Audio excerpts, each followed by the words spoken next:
Chapter number 5 separation of substances पदार्थों का पृथक्करण। There are many examples of substances around us and we observe a substance being separated from a mixture of materials।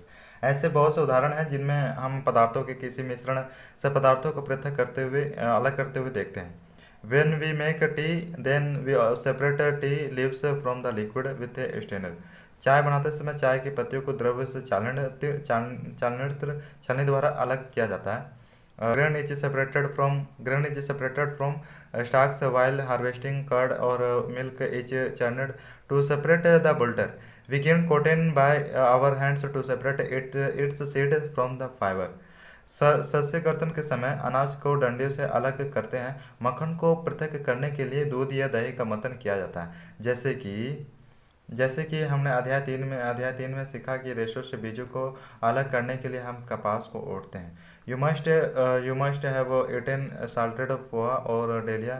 If you found chiles in it, then you may have carefully separated them out। कल्पना कीजिए कि एक टोकरी में Before eating, let us assume that you are given a basket।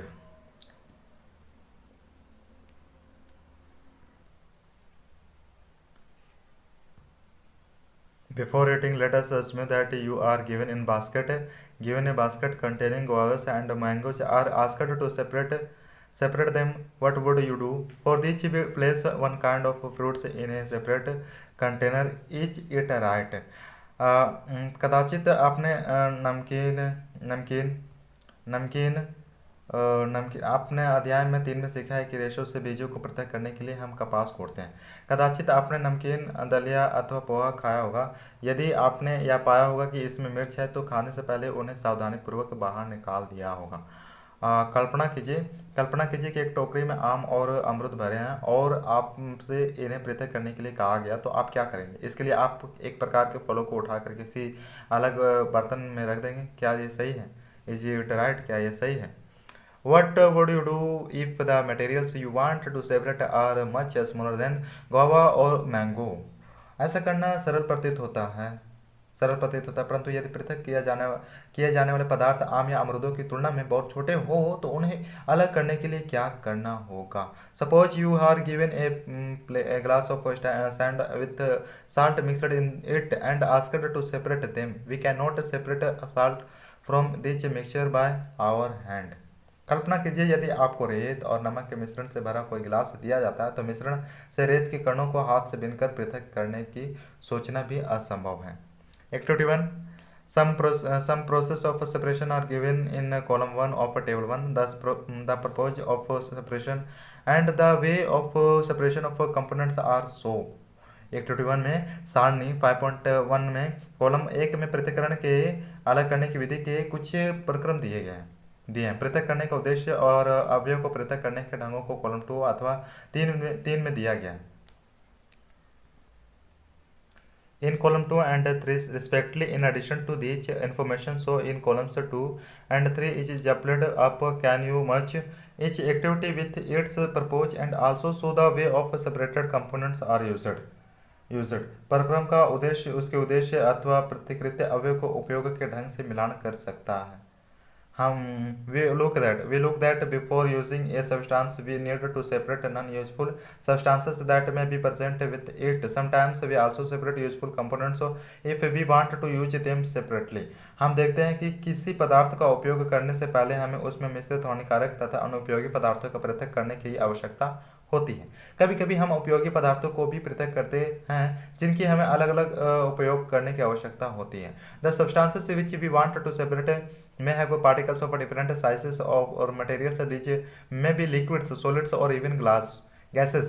So why we need to separate substances mixed together if they have so many different properties।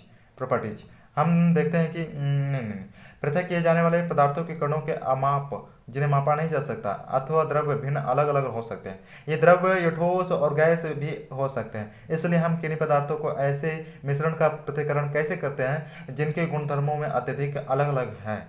Methods of separation. पृथक्करण की विधियां। Now we will discuss about some simple methods of separating substances that are mixed together. You may have used this methods in day to day activities. अब हम पदार्थों के पृथक्करण की कुछ साधारण विधियों का उल्लेख करेंगे। इनमें से कई विधियों का उपयोग अपने अपने दैनिक क्रियाकलापों में किया होगा। Hand picking activity to take a packet of grain purchased from a shop.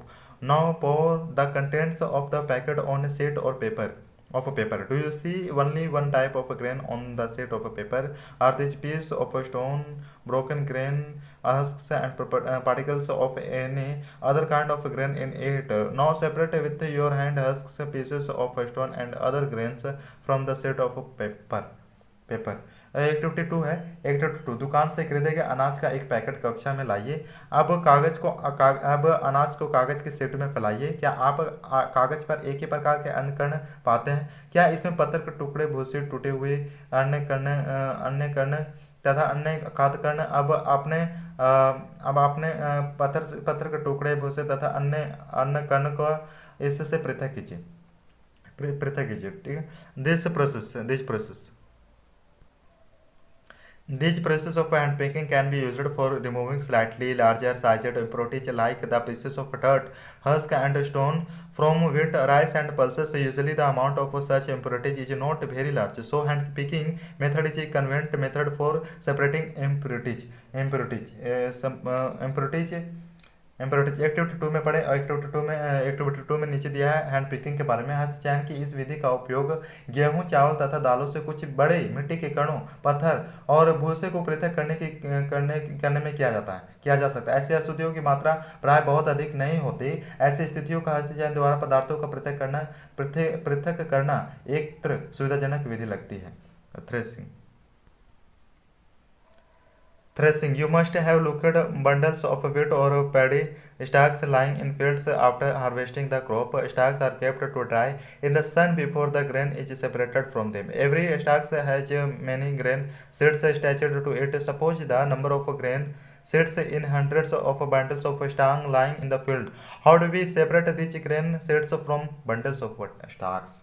Threshing देखोगे आपने अपने खेत अथवा खलिहानों में गेहूं या चावल की सूखी डंडियों के गट्टर देखे होंगे। डंडियों से अनाज को अलग करने से पहले धूप में सुखाया जाता है। प्रत्येक डंडियों पर अन्य कण चिपके होते हैं। खेतों में रखे सैकड़ों कटरों पर चिपके अन्य कणों की संख्या कल्पना कीजिए।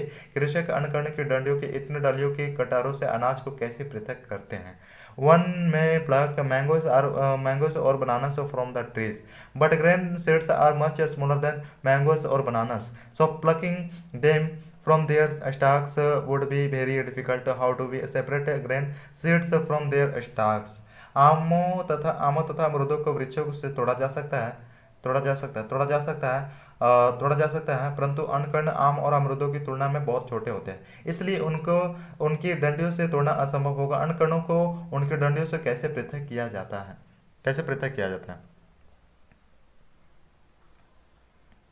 The method that is used to separate grain from stalks in threshing. In this method, we separate the grain seeds from the stalks by beating them. Sometimes we use bullocks for threshing. Machines are also brought in to thresh large quantities of grain.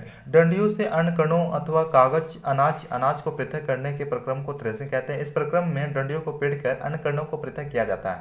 कभी कभी threshing का कार्य बैलों की सहायता से किया जाता है। अत्यधिक मात्रा के अन्य कणों को डंडियों से पृथक करने के लिए थ्रेसिंग मशीनों का उपयोग किया जाता है।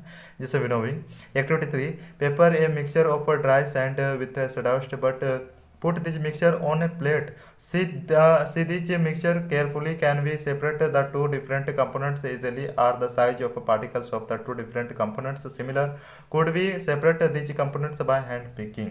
की एक्टिविटी 3 निष्पासन को लेकर सूखे रेत तथा ब्रादे तथा अथवा सूखे पत्तियों के पाउडर का एक मिश्रण बनाइए। इस मिश्रण को किसी प्लेट अथवा समाचार पत्र के ऊपर रखें। मिश्रण को ध्यान से देखिए। क्या आप दोनों अवयवों को आसानी से पृथक कर सकते हैं? क्या दोनों अवयवों के कणों को जिन्हें मापा नहीं जा सकता समान है? क्या हस्तचयन द्वारा इन अवयवों को पृथक करना संभव है? Now bring your mixture to an open place and keep it on a raised platform. Keep the mixture carefully at your shoulder height. till it slightly so that the mixture slides out to earth slowly। अब आप इस मिश्रण को खुले मैदान में ले जाइए तथा किसी ऊंचे समतल स्थान पर खड़े हो जाइए। मिश्रण का प्लेट में अथवा समाचार पत्र में रखिए। जिस प्लेट अथवा समाचार पत्र पर मिश्रण रखा है उसे पकड़कर हवा में कंधे की ऊंचाई तक ले जाकर थोड़ा सा टेढ़ा कीजिए ताकि मिश्रण धीरे धीरे नीचे फिसले। ताकि नीचे फिसले। Now what happens? Now what happens? Do both the components exhaust and slide at the same place? Is there any component that blows away by air? Did the air separate the two components? क्या होता है क्या दोनों अवयव रेत एवं बुरादा एक ही स्थान पर गिरते हैं? क्या कोई अवयव ऐसा है जो वायु द्वारा दूर उड़कर गिरता है? क्या वायु मिश्रण के दोनों अवयव को पृथक करने में सफल हुई? This process of separating components of a mixture is called winnowing. Winnowing is a process which is used to separate lighter and heavier components of a mixture by blowing air. किसी मिश्रण के अवयव को इस प्रकार पृथक करने की विधि निष्पासन कहलाती है। निष्पासन का उपयोग पवन अथवा वायु के झोंके द्वारा मिश्रण से भारी तथा हल्के अवयव को पृथक करने में किया जाता है। साधारणतः किसान इस विधि का उपयोग हल्के भूसे को भारी अन्य कणों से पृथक करने के लिए करते हैं।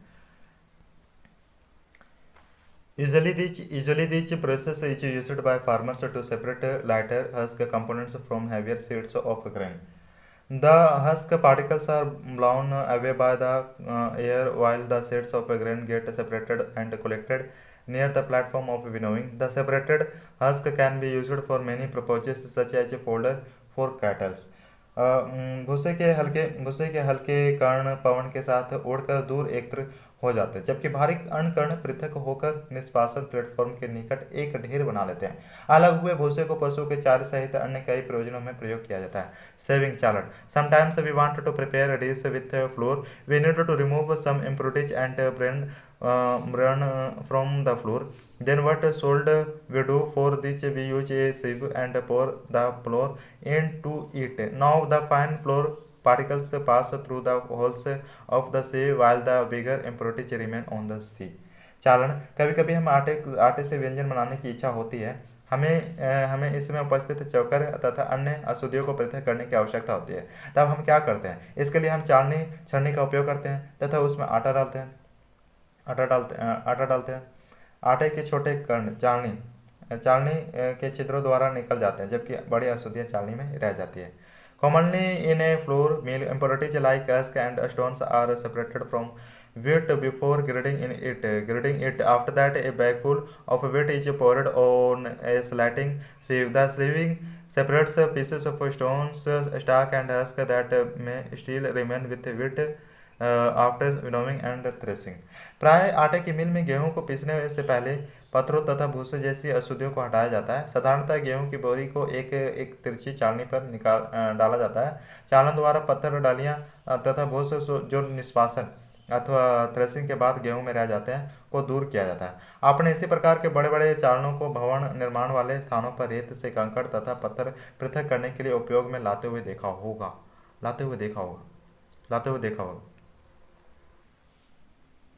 You may have also looked at similar bigger sieves being used in construction of a house or a building to separate stones and pebbles from sand. आपने इसी प्रकार के बड़े बड़े चालानों को भवन निर्माण वाले स्थानों पर रेत से कंकड़ तथा पत्थर पृथक करने के लिए उपयोग में लाते हुए देखा होगा।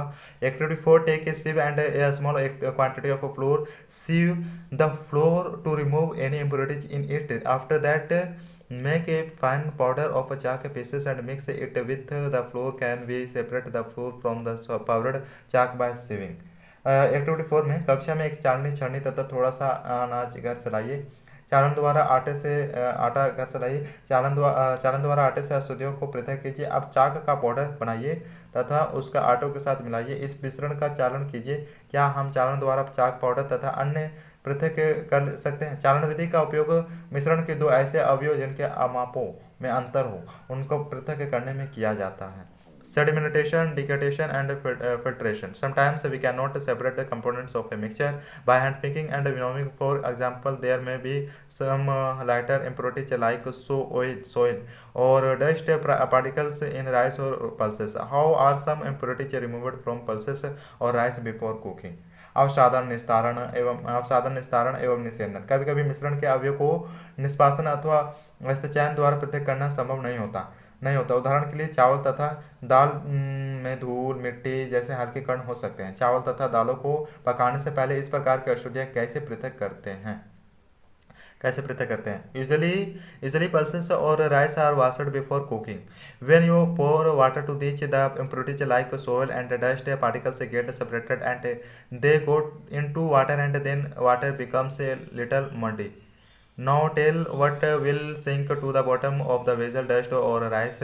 Have you looked at that vessel is slightly tilted to pour out the dirty water. प्राय पकाने से पहले चावल या दालों को जल से धोया जाता है। जब आप चावल या दाल में जल डालते हैं तब उन चिपकी हुई अशुद्धियां जैसे मिट्टी व धूल कण पृथक हो जाते हैं। यह अशुद्धियां जल में चली जाती हैं जिससे जल थोड़ा मटियाल हो जाता है। अब सोचिए, बर्तन की तली में कौन डूबेगा, चावल या धूल? क्यों? क्या आपने देखा होगा कि बर्तन को थोड़ा सा टेढ़ा करके जल को बाहर गिराया जाता है। When the hyper particle in a mixture settles at the bottom of a vessel after water is added to it, the method is called cementation. When the water having dust is removed, the process is called decantation. Let us think about some other mixtures that can be separated through decantation and sedimentation. मिश्रण में जल मिलाने पर भारी अवयव को नीचे तली में बैठ जाने के प्रक्रम को अवसादन सेडिमेंटेशन कहते हैं। अवसादी मिश्रणों को बिना हिलाए जल को मिट्टी सहित उड़ने की क्रिया को निस्तारण डिकेटेशन कहते हैं। आइए अब हम ऐसे अन्य मिश्रणों को पता लगाते हैं जिसमें अवयव को अवसादन तथा निस्तारण विधि द्वारा पृथक किया जा सकता है।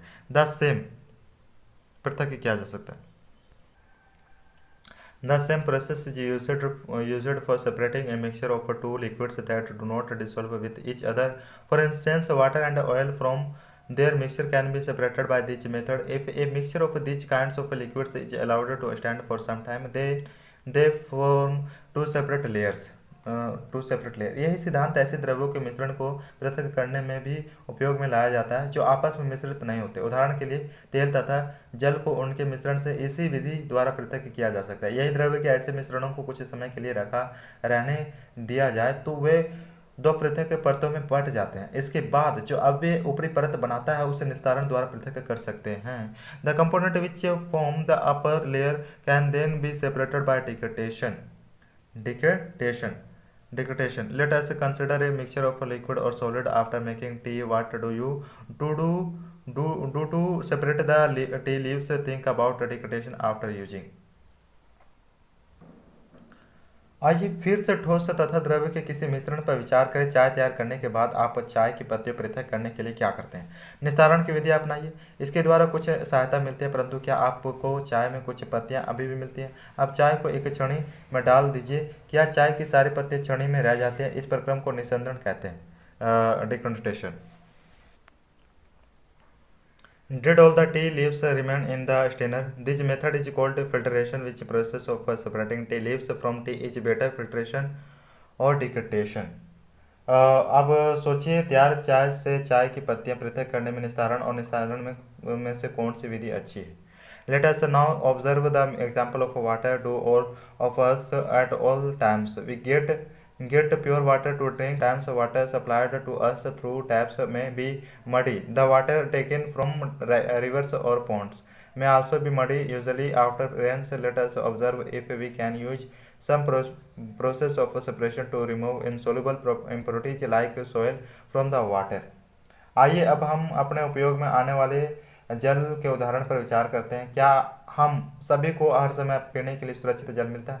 कभी कभी नलों से गंदला जल प्राप्त होता है। तालाबों तथा नदियों से एकत्रित किया गया जल भी वैकल्पिक हो सकता है, विशेषकर बरसात के बाद। आइए अब हम देखें कि क्या हम पृथक्करण की कुछ विधियों द्वारा जल से मिट्टी जैसी अम्लीय अशुद्धियां कर सकते हैं। Activity 5 take some muddy water from a pond और a river. If you do not get it then mix a few soil to water in a glass. Keep it undisturbed for half an hour.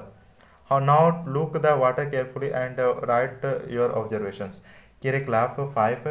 तालाब या नदी का पंकिल जल लीजिए। यदि यह न मिल सके तो एक गिलास जल में थोड़ी मिट्टी मिला दें। इसे आधे घंटे के लिए छोड़ दीजिए। जल का सावधानीपूर्वक परीक्षण कीजिए तथा अपने परीक्षण को लिखिए।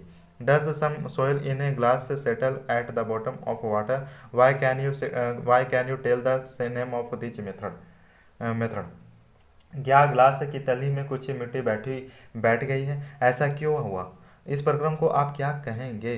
Now tilt the glass slightly without disturbing the water and separate out the water from the top flow into another glass. What will you call this method? अब जल को बिना हिलाए गिलास को थोड़ा तिरछा कीजिए। इस गिलास के ऊपर के जल को दूसरे गिलास में उड़ेलिए। अब आप इस प्रक्रम को क्या कहेंगे? Is the water in the second glass still brown in colour on or muddy? Now filter the water through a tea strainer. Did the tea strainer work? Now you filter the water through a piece of cloth. In a piece of cloth there are small holes or pores woven by threads. These holes in a cloth can be used as a filter. क्या दूसरे गिलास का जल अब भी पंकिल अथवा भूरे रंग का है? अब इसका निषादन कीजिए। क्या चाय वाली छड़ी ने यह कार्य किया? आइए कपड़े की सहायता से जल को निषादन करने का प्रयास करते हैं। कपड़े के टुकड़े में बुने हुए तागों के बीच में छोटे छोटे छिद्र अथवा रंध्र होते हैं। कपड़े के इन्हीं छिद्रों का उपयोग निस्संदन के रूप में किया जा सकता है। If the water remains still muddy, then impurities can be removed by a filter that has even a smaller holes. A filter paper has very fine pores in it through which we filter the solution. Fold this filter paper in the form of a cone and fix it on to a funnel. Then pour the mixture on the filter paper. Filter paper do not allow to pass the solid particles in the mixture through it and they remain on the filter paper.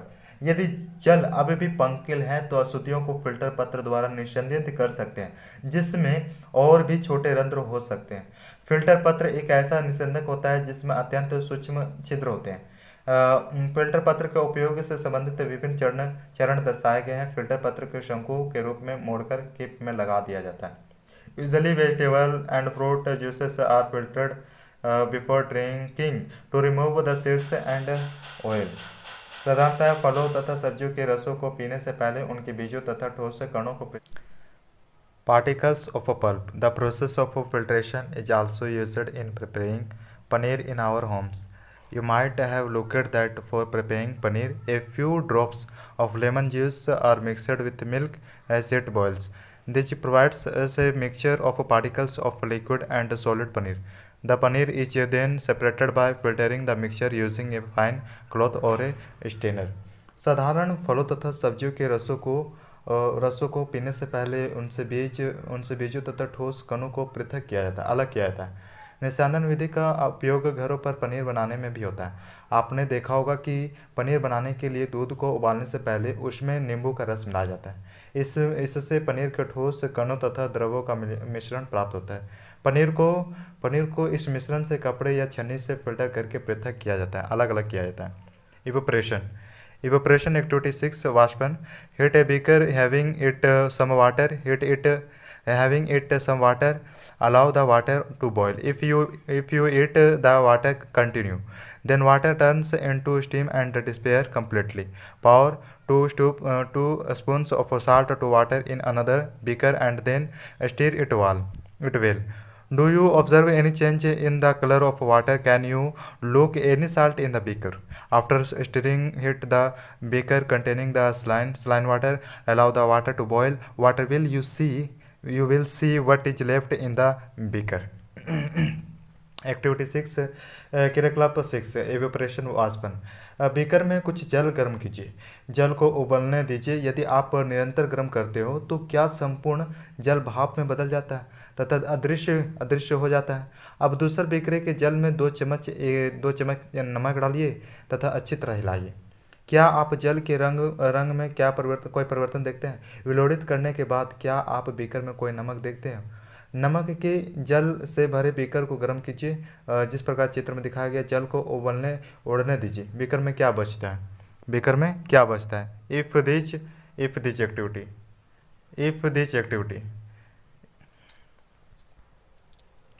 If this activity we used the method of evaporation to remove the water from salt.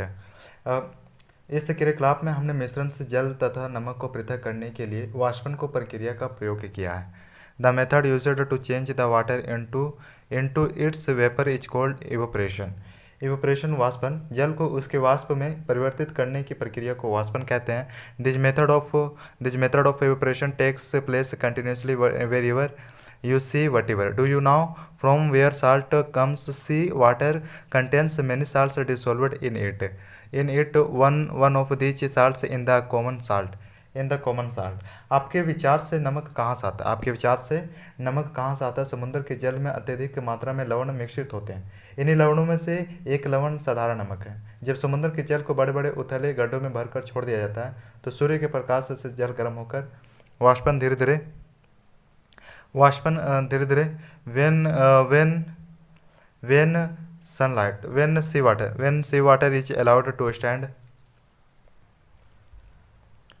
seawater is allowed to stand in shallow pits and sunlight falls directly on it, then the water gets heated by sunlight and slowly converts into water vapor through evaporation process. After few days the water evaporates completely and we get solid salts left in pits. We get common salt from this mixture of salts by further purification. धीरे धीरे वाष्प में बदलने लगता है. कुछ समय बाद सारा जल वाष्पित हो जाता है तथा ठोस लवण नीचे बच जाते हैं. तत्पश्चात इन लवणों के मिश्रण का शोधन करके साधारण नमक प्राप्त किया जाता है. Use of more than one method of separation. पृथक्करण की एक से अधिक विधियों का उपयोग. We have studied about some process for separation of substances from their mixtures. One process is not enough to separate the different substances contained in a mixture. In such a situation we need to use more than one of these processes. हमने पदार्थ को पृथक करने की कुछ विधियों के बारे में अध्ययन किया है. प्राय किसी मिश्रण में उपस्थित भिन्न भिन्न अलग अलग अवयवों को पृथक करने में केवल एक विधि का उपयोग प्राप्त नहीं होता. ऐसी स्थिति में हमें एक से अधिक विधियों का उपयोग करने की आवश्यकता होती है. Activity 7. Take a mixture of salt and how will we separate these substances? We have already observed that hand picking would not be a suitable method for separating these. Activity 7. क्रियाकलाप 7. रेत और नमक का मिश्रण लीजिए, इसे आप कैसे पृथक करेंगे? हमने पहले भी देखा है कि हस्तचयन विधि इसके पृथक्करण के लिए व्यवहारिक नहीं होगी. Put this mixture in a beaker and add some water to this. Allow the beaker to stand sometime. Do you observe the sand settling down at the bottom of the beaker? Now we can separate the sand by decantation or filtration. What do you find in the decanted liquid? Do you think that this water contains the salt that was present in the mixture at the beginning? इस मिश्रण को beaker में रखिए. इस मिश्रण को beaker में रखिए तथा इसमें कुछ जल मिलाइए. इसके बाद बीकर को कुछ समय के लिए एक और रख दीजिए. क्या आप यह देखते हैं कि रेत बीकर की तली में बैठ रहा है? इसे निस्तारण या निस्यंदन द्वारा पृथक कर सकते हैं. निस्तारित द्रव्य में क्या है? क्या आप सोचते हैं कि इस जल में वही नमक है जो कि आरंभ में मिश्रण था? Now we need to separate salt from the decanted liquid. Put this liquid to a kettle and close its lid.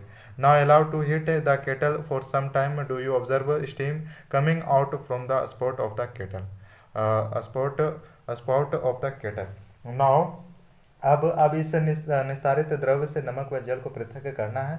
इस द्रव्य को किसी केतली में भरकर इसका ढक्कन बंद करिए. अब कुछ समय तक केतली को गर्म कीजिए. क्या आप केतली की टोटी से भाप निकलती देखते हैं? Take a metal plate and put some ice on it. Hold the plate just above the spot of the kettle. What do you see? Allow all the water in the kettle boil off. इस एक धातु की plate लीजिए जिस पर कुछ बर्फ रखी हो. प्लेट को केतली की टोटी के ठीक ऊपर पकड़िए जैसे कि चित्र में दर्शाया गया है. आप क्या देखते हैं? केतली के सारे जल को भाप में बदलने दीजिए. When the stream of water comes in contact with the metal plate cooled with ice and then it condenses and converts into liquid water. The water drops that you saw falling from the surface of a plate. where due to condension of steam the method of conversion of steam water vapor into its liquid form is called condension. when the steam जब जब भाप बर्फ से ठंडी की गई plate के संपर्क में आती है तो वह संघनित होकर द्रव जल बन जाती है। प्लेट के नीचे से बूंद बूंद होकर नीचे गिरने वाला यह जल संघनन द्वारा भाप बना है। जल वाष्प से उसकी द्रव्य अवस्था में परिवर्तित होने की प्रक्रिया को संघनन कहते हैं। Did you ever observe water drops condensed under the surface of a plate that has been used to cover a beaker containing milk that has just been boiled? क्या आप कभी जिस पात्र में दूध को थोड़ी देर पहले उबाला गया था उस पर ढकी प्लेट पर संघनित जल की बूंद को देखा है? After all the water has evaporated by heat, what do you see left behind in the kettle? जब सारा जल वाष्पित हो जाता है तो फिर केतली में पीछे क्या छूट जाता है? Evaporation and condensation. Thus we have separated sand, salt and water using methods of decondensation, evaporation, filtration and condensation. इस प्रकार हमने मिश्रण से नमक, रेत तथा जल को निस्तारण, वाष्पन तथा संघनन विधियों का प्रयोग कर सफलतापूर्वक पृथक किया है. Sima faced a difficult situation while recovering salt mixed with sand she had mixed. सीमा को रेत से नमक की पुनः प्राप्ति की समस्या. उसके नमक के very much salt in a small amount of sand. She then tried the process given in activity 7 to recover the salt, but she could recover only a small part of the salt that she had taken in baking. What could have gone wrong? सीमा को रेत से नमक की पुनः प्राप्ति की समस्या. उसने नमक के संपूर्ण पैकेट को रेत की थोड़ी मात्रा में मिलाया था. फिर उसने क्रिया में सुझाई गई विधि द्वारा नमक को पुनः प्राप्त करने का प्रयास किया, परंतु उसने यह पाया कि वह तो लिए गए नमक के केवल थोड़े ही पुनः प्राप्ति कर पाई. उससे कहाँ त्रुटि हुई होगी. Can water dissolve any amount of a substance? क्या जल किसी पदार्थ की कितनी भी मात्रा को खोल सकता है? In chapter 4, we read that many substances are dissolved in water and make a solution. So these substances are soluble in water. What will happen if we mix more and more of these substances into a fixed amount of water?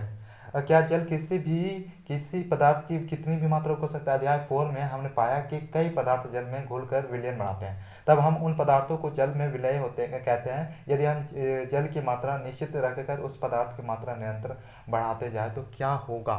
Activity 8, take a beaker. Activity 8, take a spoon water and salt, pour half a cup of water in the beaker, add 1 teaspoonful of salt and stir it gently. Unit until the salt mixed completely. Again, pour a teaspoonful of salt in a beaker and stir it well. Go on pouring salt 1 teaspoonful at a time and stir. Activity 8 है. Activity 8 इस क्रियाकलाप के लिए आपको एक beaker अथवा गिलास, एक चम्मच नमक तथा जल की आवश्यकता होगी. आधा कप जल बीकर में उड़ेलिए. 1 चम्मच नमक इसमें डालकर तब तक विलोड़ित कीजिए जब तक कि यह पूरी तरह से घुल ना जाए. अब फिर 1 चम्मच नमक डालिए और भली भांति विलोड़ित कीजिए. इसी प्रकार एक चम्मच करके नमक मिलाते तथा विलोड़ित करते जाइए. After adding a few spoons of salt in water, do you see that some salt remains undissolved and settles down at the bottom of the beaker? If it is true, this means that no more salt can be added in the taken amount of water. This solution is now said to be saturated. कुछ चम्मच भर नमक मिलाने के बाद क्या आप यह पाते हैं कि कुछ अवली नमक बच जाता है और बीकर की तली में बैठ जाता है? यदि हाँ, तो इसका अर्थ यह हुआ कि अब इस जल में अधिक नमक नहीं घुल सकता. अब यह विलयन संतृप्त विलयन कहलाता है. Here is answer of Sima's mistake when she tried to recover large quantity of salt mixed with sand. यह एक संकेत है जो यह बताता है कि उस समय क्या गलत हुआ जब सीमा ने रेत में अधिक मात्रा में मिले नमक की पुनः प्राप्ति का प्रयास प्राप्त किया था. Sand. With sand, there the quantity of mixed salt was much more than that required to make a saturated solution. solution, the undissolved salt in water would have remained mixed with the sand and could not be got back. She could solve her problem by adding a large quantity of water. जब सीमा ने रेत को नमक की पुनः प्राप्ति कर प्रयास किया था तो कदाचित नमक की मात्रा संतृप्त विलयन बनाने के लिए आवश्यक मात्रा से बहुत अधिक थी। अविलय नमक रेत के साथ मिला गया जिसे पुनः प्राप्त नहीं किया जा सका। अधिक मात्रा में जल का उपयोग करके अपने समस्या हल कर सकती थी। Assume she did not have enough quantity of water to dissolve all the salt mixed with sand. कल्पना कीजिए कि उसके पास मिश्रण नमक को घोलने के लिए पर्याप्त मात्रा में जल नहीं है। क्या किसी is there any other way that water could be made to dissolve more salt before the solution becomes saturated? Let us try some methods. इसको शुरुआत से कर देते हैं। क्या किसी अन्य उपाय द्वारा जल की उसी मात्रा में संतृप्त विलयन बनने से पूर्व पहले से अधिक नमक घोला जा सकता है। Let us try some methods. आइए हम सीमा की सहायता करने का प्रयास करें। एक्टिविटी 9, क्रियाकलाप 9, pour some water in a beaker and add salt in it until it cannot dissolve any more salt. In this way we get a saturated solution of salt in water. क्रियाकलाप 9, beaker में कुछ जल लीजिए तथा उसमें तब तक नमक मिलाइए जब तक कि इसमें और नमक ना घुल सके। इस प्रकार हमें नमक का जल में संतृप्त विलयन प्राप्त होता है। Now add some salt to this saturated solution and heat it. What do you observe? What happens? Does it completely dissolve? If it is true, can we dissolve more salt in this solution by heating it? अब इस संतृप्त विलयन में कम मात्रा में नमक मिलाइए और इसे गर्म कीजिए। आप क्या पाते हैं? बेकर की नमक का क्या हुआ? क्या अब यह घुल गया है? यदि हाँ तो क्या इस विलयन को गर्म करने पर यह इसमें और अधिक नमक घोला जा सकता है?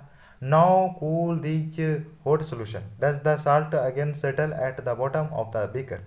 इसको घोला जा सकता है। इस गर्म विलयन को ठंडा होने दीजिए। क्या बीकर की तली में नमक पुनः बैठता दिखाई देता है? The process suggests that large quantity of salt can be dissolved in water on heating. यह क्रियाकलाप सुझाता है कि गर्म करने पर नमक की अधिक मात्रा घोली जा सकती है। Does water dissolve equal amounts of different soluble substances in it? Let us try to find out. क्या जल में विभिन्न अलग अलग विलय पदार्थों की समान मात्रा घुलती है? आइए पता लगाते हैं। एक्टिविटी 10, क्रियाकलाप 10, take 2 glasses and add half a cup of water in each of them. Add a teaspoon of salt to first glass and stir it gently till the salt dissolve. Go on adding 1 teaspoon of salt at a time till the solution becomes saturated. Note down the number of spoons of salt that dissolved in the water. Now repeat the same process with sugar. Repeat this process with some other substances which are soluble in water. क्रियाकलाप 10, 2 गिलास लीजिए और प्रत्येक में आधा cup पानी भरिए। एक गिलास में 1 चम्मच नमक मिलाइए और तब तक विलोड़ित कीजिए जब तक कि वह घुल ना जाए। एक चम्मच नमक की मात्रा विलयन संतृप्त होने तक डालते जाइए। नमक के चमचों की संख्या जो कि घोली गई है उनकी सारणी में लिखिए। अब इस क्रियाकलाप को चीनी से दोहराइए। आप इसको जल में विलय अन्य पदार्थों से भी दोहरा सकते हैं। What do you observe from the given table? Do you observe that water dissolve different substances in different quantities? आप क्या जानकारी प्राप्त करते हैं सारणी से? क्या आपने पाया कि जल विभिन्न पदार्थों की भिन्न मात्रा को घोलता है? We read a few process of separating substances. Some of the processes of separation discussed in this chapter are also used in a science laboratory. हमने पदार्थों का पृथक्करण की कुछ विधियों के विषय में चर्चा की है। इस अध्याय में प्रस्तुत पृथक्करण की विधियों का उपयोग विज्ञान प्रयोगशाला में भी किया जाता है। We also read that a solution is made by dissolving a substance is a liquid a solution. हमने यह भी सीखा कि पदार्थ को द्रव्य में घोलने से विलयन बनता है। यदि becomes a saturated solution if it cannot dissolve more of the substance in it. यदि विलयन में और पदार्थ ना घुल सके तो यह संतृप्त विलयन कहलाता है। Summary सारांश hand picking, saving, winnowing, decantation, simulation and filtration are some of the process of separating substances from their mixture. हस्तचरण, निष्पासन, चालन, अवसादन, विस्तारण तथा निस्तारण मिश्रणों से उसके अवयवों के पृथक्करण की कुछ विधियां हैं. We can separate stones and husk from grains by hand picking. Hand picking अनाज से भूसा और पत्थरों को हस्तचयन द्वारा पृथक किया जा सकता है. We can separate husk from heavier seeds of grain by winnowing method. Winnowing method. हम किसी मिश्रण